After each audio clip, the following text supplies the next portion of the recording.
श्री गणेशाय नमः। ओम नमो भगवते वासुदेवाय। तो पुरुषोत्तम मास महात्म्य कथा के आगे के अध्याय की तरफ हम बढ़ रहे हैं। तो चालू है अब अध्याय 7। नैमिषारण्य में बैठे ऋषियों ने जब सूत जी से पूछा कि भगवान श्री कृष्ण ने अधिक मास के दुख को सुनकर क्या किया, तब सूत जी ने 7वें अध्याय की ये दिव्य कथा सुनाई। सूत जी बोले, हे मुनियों, यही प्रश्न नारद जी ने भी भगवान राम नारायण से किया था और अब मैं वही उत्तर आपको सुनाता हूँ। भगवान नारायण बोले, हे नारद, जब भगवान विष्णु ने अधिक मास की पीड़ा श्री कृष्ण के सामने रखी, तब गोलोकनाथ श्री कृष्ण ने अत्यंत करुणा और प्रसन्नता से कहा, हे विष्णु, तुमने बहुत अच्छा किया जो इस मलमास को यहाँ ले आए।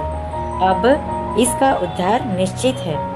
भगवान श्री कृष्ण ने आगे कहा, जिसे तुमने स्वीकार किया है उसे मैंने भी स्वीकार किया। आज से मैं इसे अपने समान महान बना देता हूँ। मेरे जितने भी गुण, यश, ऐश्वर्य और महिमा है, वे सब मैं इसे प्रदान करता हूँ। अब से यह मलमास नहीं बल्कि पुरुषोत्तम मास के नाम से प्रसिद्ध होगा।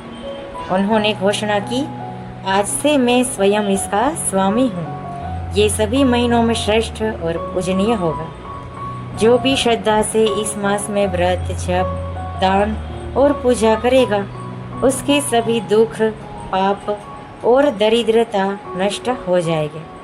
भगवान ने आगे इसकी महिमा बताते हुए कहा, अन्य मासों में किए गए पुण्य सीमित फल देते हैं, परंतु इस पुरुषोत्तम मास में किया गया एक छोटा सा पुण्य भी करोड़ों गुना फल देता है।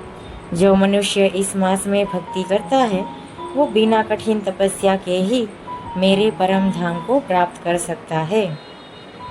उन्होंने ये भी कहा, जो लोग इस मास का अनादर करते हैं, धर्म कर्म नहीं करते, स्नान दान और जप से दूर रहते हैं, वे दुर्भाग्यशाली होते हैं और उन्हें जीवन में दुख ही मिलता है। परंतु जो श्रद्धा और विश्वास से इस मास का पालन करते हैं, उन्हें धन, संतान, सुख और अंत में मोक्ष की प्राप्ति होती है। भगवान श्री कृष्ण ने विशेष रूप से कहा, मेरे इस पुरुषोत्तम मास के भक्त मुझे अत्यंत प्रिय है। उनके छोटे से प्रयास पर भी मैं प्रसन्न हो जाता हूँ और उनकी मनोकामनाएं शीघ्र पूरी करता हूँ।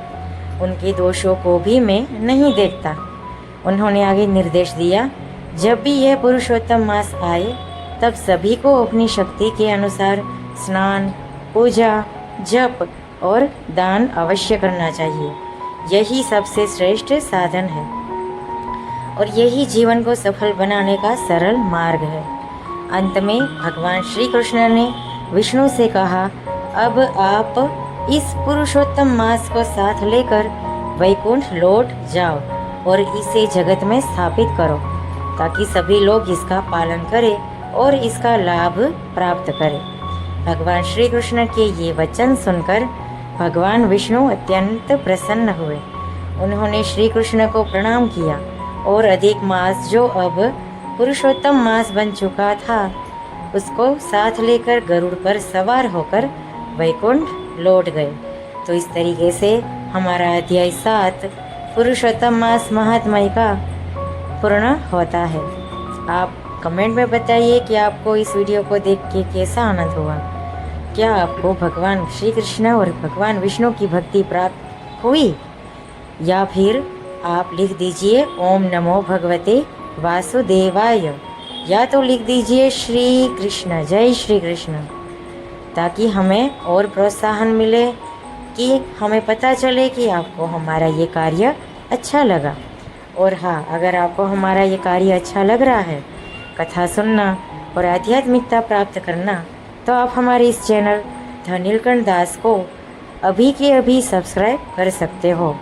इससे हमें और प्रेरणा मिलेगी और अच्छे से वीडियो बनाने की। और हाँ, इस वीडियो को लाइक तो ज़रूर करो। इससे क्या होगा कि पुरुषोत्तम भगवान की शोभा में वृद्धि होगी और आपको भी इस कथा को सुनने का फल प्राप्त हो जाएगा। और हाँ, अपने स्वजनों, मित्रों और दूसरे भक्तजनों को भी इस वीडियो को शेयर ज़रूर करें, ताकि उन्हें भी इस कथा को सुनने का फल जल्दी से जल्दी प्राप्त हो जाए। तो चलिए नेक्स्ट वीडियो में मिलेंगे। तब तक के लिए आप सभी को जय जय श्री राधे।